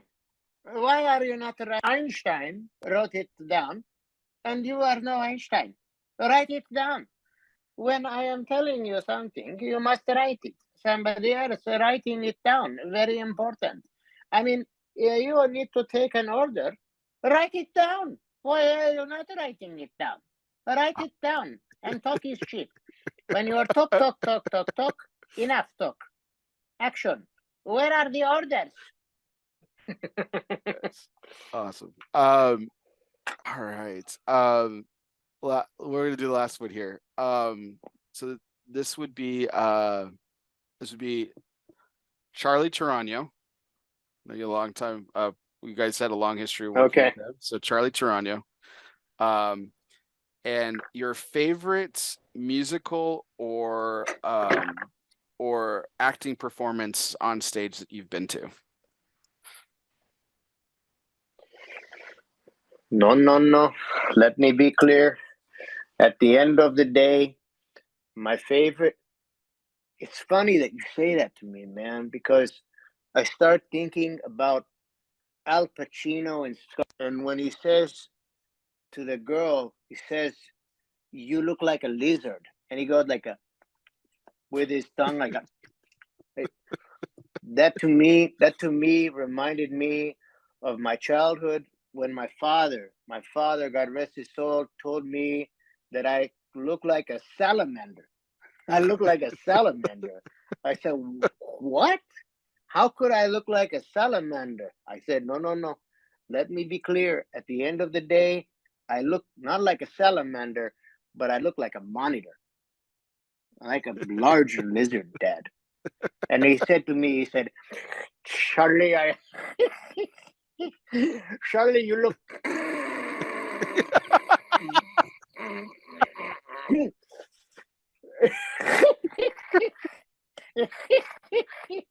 You still look like a lizard to me. Oh god. I did the Charlie and Carlos Tarano. I had to bring in Carlos Yeah, I had to bring Tarano in there. Carlos too. Oh god. I didn't know about the I got another one for you. I got another one for you. shoot fire away. Here's this. Here's this one. It's like, let me guess. They've been working for me for 55,000 years. My name is Nick Perdomo. I have employees that work. You know how they work for me? Because I chain them up with a ball and chain. They can't leave and go nowhere. I chain them up and I like give them drugs at night and they fall asleep. They wake up in the morning. They're like brainwashed. Let me tell you something.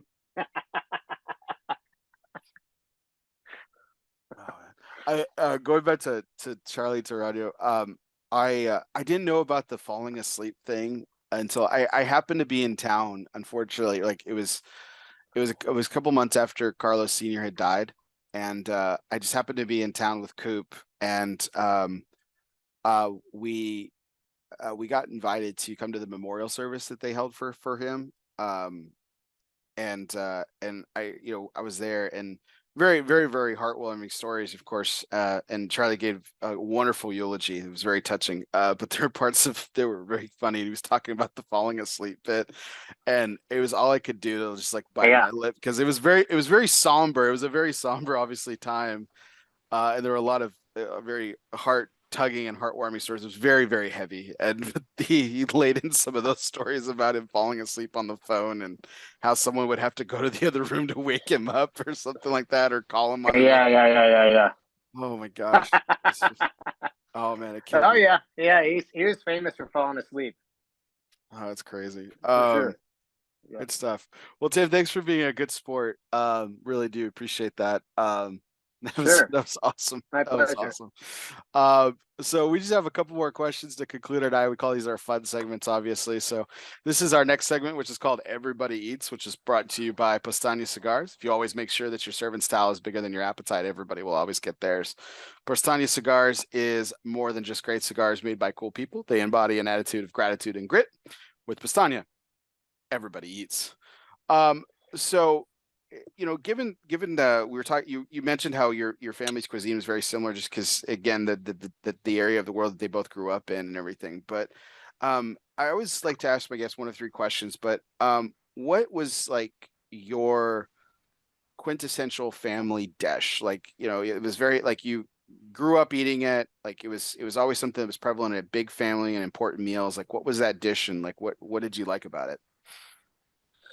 Yeah, I always am amazed by what is done with eggplants when you're in that part of the world. So I always would say some sort of an eggplant dish was also always a part of like what I enjoyed about our family meal. Like there was a cold eggplant dish where you would cook the eggplants and then they would have olive oil on them and cooked tomatoes and onions and garlic on top. And there was a dish called Imam Bayıldı. Bayıldı means fainted, and Imam is like, I guess, this guy's name. And he liked the dish so much that when he ate it, he fainted. So that's one of them, for sure. And then I'm trying to think of like something else, but and then even there was like hot eggplant dishes where you would have some like ground beef that was in the middle of them, and that was also tomatoes and garlic and onions were cooked in it. So something like that. Also, green beans. So the interesting thing about like the cuisine over there is that you could eat it cold or warm. And the cold ones you would cook. The cold ones you would cook with olive oil and tomato, onion, garlic, salt, maybe a touch of sugar. I don't do it with sugar, but you cook it, you let it sit out, not in the refrigerator, but out in room temperature, and you cover it with saran wrap, and then as it sits, those flavors get a chance to kind of like marry more. And then when you eat them, obviously a lot of olive oil you cook with it. Then you when you eat it, it's very flavorful and delicious. So I would say that those are kind of like family. So even now, my mom for Thanksgiving, she'll make that green bean dish that I just described to you, and she'll bring it because it would have been already have like she'd cooked it. It'd be sitting. Those flavors kind of marry, and that's always my kids love it now. So that's kind of like a family carryover dish. I went to college with a buddy of So I mine. would say that those. It's funny you kind of mentioned the stuff that had been sitting out, and he kind of did it all the time. And we asked him like, where'd you develop this habit? He said, oh, it goes back to my grandfather. And he said that my grandfather would do this like after every meal. Like he was Armenian, and he said this was quintessential what his grandfather would do too. Because like we would make like a meal in our, we had like campus apartments, so we shared a kitchen and we had rooms and stuff like that. And so we would make a meal, and he would always, whatever the meal was, it didn't matter. He would always go to the fridge afterwards, and the meal had been sitting out on the stovetop for a while, like you said, room temperature.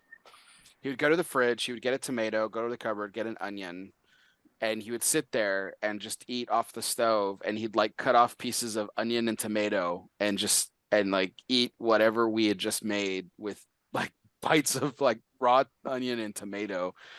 And I was like, dude, where did you come up? Where did you deal with that? He's like, oh, like my grandfather used to do it all the time. And I was like, where did they do that? And he's like, no, my grandfather's Armenian. They all do that. I'm like, oh, okay. I'll take that at face value. I, didn't grow up with a lot of Armenian friends. So, but it was the room. Yeah. The other dish that I would love to do, but I mean, like you have to, they like eggplants that have less seeds in them. You want to get eggplants that are not as bulbous, but are more long. And sometimes they'll take it on a stove, and they'll kind of sear or burn like the outside of the eggplant, but not like with too high heat, with a little bit of a low heat. And then what happens is it cooks the eggplant on the inside. And then you let it cool, and you peel the skins off the eggplant, and then you mash the eggplant, the inside of it when it's soft, with yogurt and a little bit of garlic, and some parsley, and so what happens is that becomes like an eggplant salad, and an olive oil and salt, and it becomes like super delicious, and it's like eggplant salad. So it's almost like eating mashed potato like texture, but it's eggplant. And it's absolutely delicious, and I love that as well. Eggplant salad. I just need to do it. I just haven't had I don't know. I just need to figure out how to do that properly here. I mean, I've gotten into cooking, particularly like during the pandemic, so I kind of really appreciate and enjoy doing it. The other thing I like is you have these stuffed tomatoes, zucchini, and you stuff them with like some sort of meat. Like, let's use ground beef with like rice, or you could even do it with turkey or whatever, and then you cook it like, you have water and tomato juice in there, and you cook it, and it's like called dolma. Dolma means to fill, so it's like you're filling, it's like stuffed, it's like you're stuffing the vegetables with with this kind of like with this meat and rice kind of Uh, filling. oh, so That's dolma's a another staple. style. When I think of dolmas, I think of the Yeah, grape seed stuffed, yeah, with and rice and meat. the grape leaves. Yeah. So there's two types of dolma. You could do the dolma that's like with the rice, and that's typically served cold or at room temperature. And then you have the other one that is the dolma with the meat in it, and that's almost always served warm or hot. Nice. So I there's two types there, but that's also like a staple dish. Oh man, I've loved cold dolmas And the with other one I'll grape bring seeds. up, It's fantastic. which is pretty easy, is the other one I'll bring up that's really easy is like olives. There's a lot of great olives that come out of that region. And for breakfast in Turkey, you would eat these Armenian breakfast, these olives that are like the sun-dried black olives Oh, that are nice. delicious. Oh, delicious. I That mean, sounds awesome. I could eat like I could eat like 1,000 of those. Sound, Sounds good to me. I love olives. So, all right. Well, that was our Everybody Eats segment brought to you by Pastania Cigars. Make sure your serving style is bigger than your appetite. Everybody will always get theirs. Pastania Cigars is more than great cigars made by cool people. They embody an attitude of gratitude and grit. With Pastania, everybody eats. So last two questions here, Tim. This is our asylum moment, which is obviously brought to you by Asylum Cigars. Refuge is more than just a physical place. It could be a state of mind. Some of life's greatest reflections can be found in our own personal asylum. Moments like these were made for Asylum Cigars. So light up an asylum and choose your refuge. So Tim, what this segment is about is, obviously cigars are very community based, right? You and I are sharing a cigar this evening. Most of your events, you're with dozens, if not hundreds of people. You've smoked cigars around people your entire life, but um, every so often we have the opportunity to enjoy a cigar in solitude. This could be a moment of reflection. It could be a moment of celebration. It could be a moment of mourning. It doesn't matter.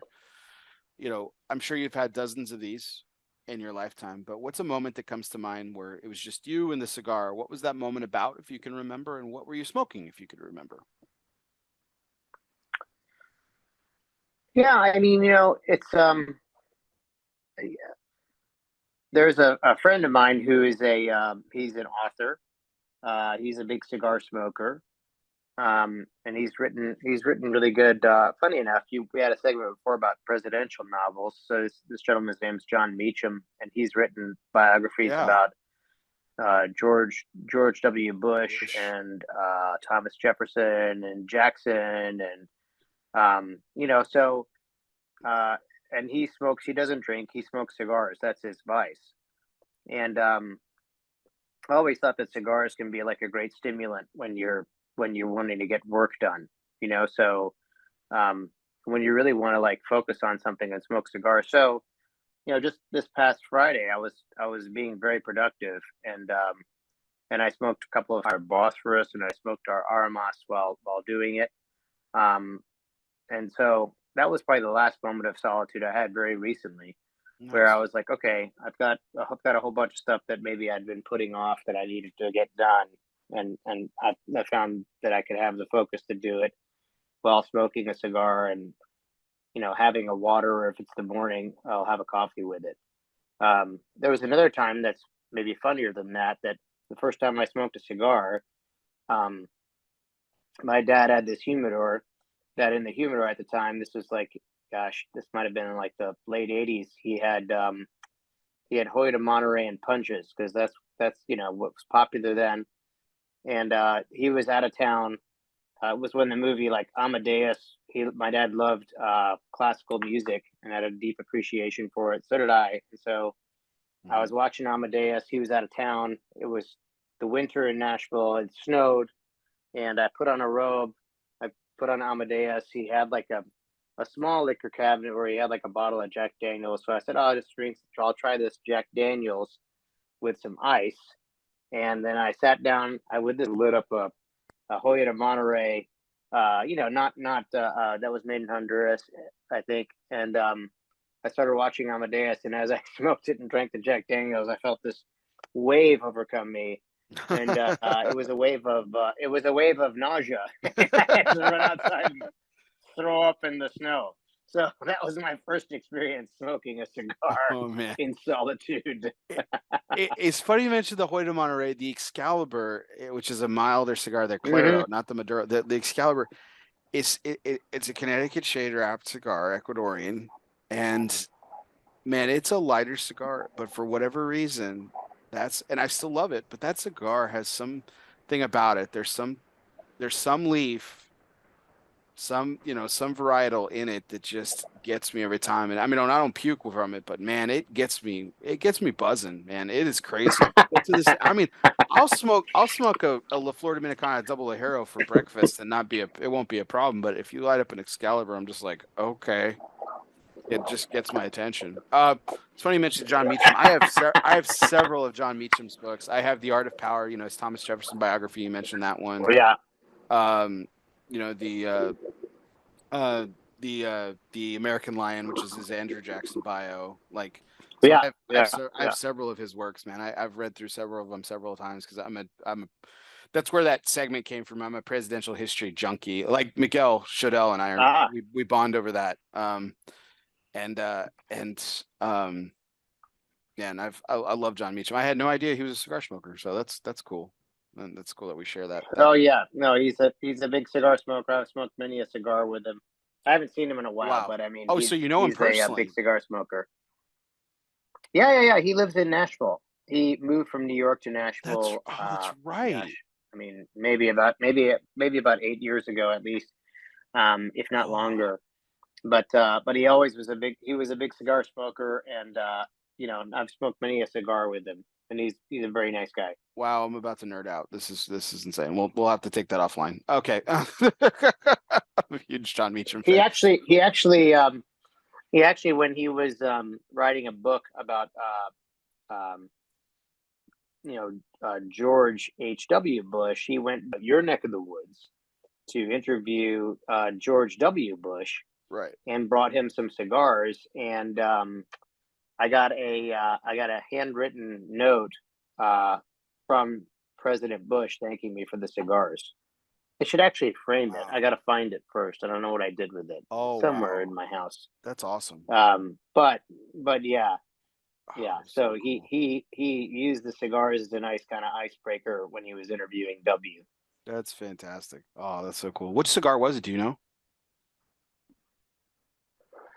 I don't remember, but this was before we did Oz Family Cigars, so it was a Crowned Heads cigar Oh, that's cool. that I get. That he had like a box of those. Oh, I that's forget which awesome. one though, to be honest with you. Nice. Nice. Well, that was our asylum moment. It might have been a Lost Calavera. It might have been a Lost Calavera. Oh man, what an epic cigar to smoke. Oh my gosh. Oh. And if it was the one where that honored your father that year that they honored your dad, that would have been epic. Oh my gosh. Sorry. Yeah, I don't know. I'm I having don't I'm having a recall which moment, one Tim. it I'm was. having a moment. This is great. That's all Um right. That's all right. that'll lead us into our last question of the night, Tim. Thank you so much for doing this. I know Sunday nights Sure. are they lead us into our work week and for you to stay up late with me and for our audience as well. It means so much to me. So thank you for the time and No, thank uh, you. Yeah, you've been awesome. so our last question of the night is always our Dunbarton Tobacco and Trust curveball segment. Fastballs or curveballs, it doesn't matter. Since the company's inception, Steve Saka has been knocking them out of the park. Count them up, everybody. 9 consecutive years in the consensus top 3. Congratulations to our good friend, Mr. Steve Saka. So, um, this is something I've always wanted to know, Tim. So, again, we didn't get too far into the details. We'll talk probably about that more next time. But you guys sell to what is now STG, General Cigar Company, Scandinavian Tobacco, who owns the CAO brand now. But if they opened up their Hmm. portfolio and said, Tim, as a present to you for all your years of hard work and dedication, your amazing contribution, your family's amazing contribution to the cigar industry, we're going to give you back one CAO product that can be yours and you can take it and you can have it. It's yours to reproduce or to make again. Which one would you pick and why? Probably CAO Brasilia. That was always a great kind of story about how that started. That was in a green box. and everybody said there's no way you should do a cigar in a green box because it's going to make the cigars look greener, was what I was told. I'm like, it's a dark cigar anyway. Also, the fact that it was we used the Brazilian flag, that was because, we had noticed that if you turn it this way, it was like the CAO diamond logo. So why not do it this way and put the other diamond above it? That took a while to kind of conceptualize that and realize that from art. And, I don't know, there was just a lot about that cigar that worked and popped and was nostalgic in a lot of different ways. So, and people still to this day, like, come up to me and say that was one of their favorite CAOs. So I'd probably say that CAO Brasilia would be my choice. That's awesome. Without question there, I love that. And that was something that, again, it was kind of like it was a sort of like, and it represented all the stuff that we did at CAO that worked, I love that story. And I'll tell you why. I used to work retail for a number of years. So even after the company was sold and everything, I remember reading that somewhere, and it might have been in that little book that you guys did. I think in the early 2000s or something, you guys had this little book that kind of went with your cigars or something. I remember it was either in there, maybe I heard it somewhere else, but I remember the story about the green box. Oh, the green box will never work, blah, blah, blah, blah, blah. And I would tell that story when I would sell CAO Brasilia to people. And so I love that you brought that story up, because that kind of brought me full circle back to my retail days. Because I would repeat that. I would tell the story about like how, this will never work in a green box, but I'm like, here it is, and it's one of their best cigars still. And yeah, I mean, for me, the thing is that like we always felt like that green box, if it brought people to say, what is that? And then you're like, oh no, it's actually from a reputable company. The cigar is very good, and da da da. It kind of like it opened the door for some sort of dialogue between the hoped. Was it still, and this is where my history kind of gets a little fuzzy. Were you and the family still at the helm when CAO released the LX2s and MX2s? Yeah. Mm-hmm. Yeah, we were. One of my best friends loved those cigars. Loved them. Yeah. MX2 is another one that I loved. The double Maduro. The fact that you had two different thicknesses of Maduro, one is wrapper and one is minder, was another one that I loved, that I thought worked really well. For a lot of different reasons, not just because of the blend, but everything. So sometimes you try to find something that really resonates with people, and you don't know what that's going to be. You just try, and then hopefully something strikes. I still think he has like 3 or 4 boxes of them. Like, he was in love with that cigar. Loved it. So, yeah, that was a great cigar. That was his jam for sure. Well, Tim, thank you so much. This was such a wonderful conversation. I've been looking forward to this for a long time, and we barely scratched the surface. Thank you, Barry. You've been great. Awesome. Thank you very much. You've been great, and I've looked forward to talking with you since I met you at the show. And thank you for having me on. And whenever you want me back on, it's my pleasure. There are more invitations that I can write down to do for you. Sounds great. I'm looking forward to it. So, well, thank you everybody for tuning in tonight. This has been a fantastic show, a fantastic conversation. Keep those likes, shares, and comments. Keep them coming. You can always check out our YouTube channel later on. This will be up there. You can always hit the subscribe button there. But you can tune in every Sunday night at 9:30 Central. We broadcast live from the Facebook page, ELOSOFUMAR. Don't forget to hit the like button there.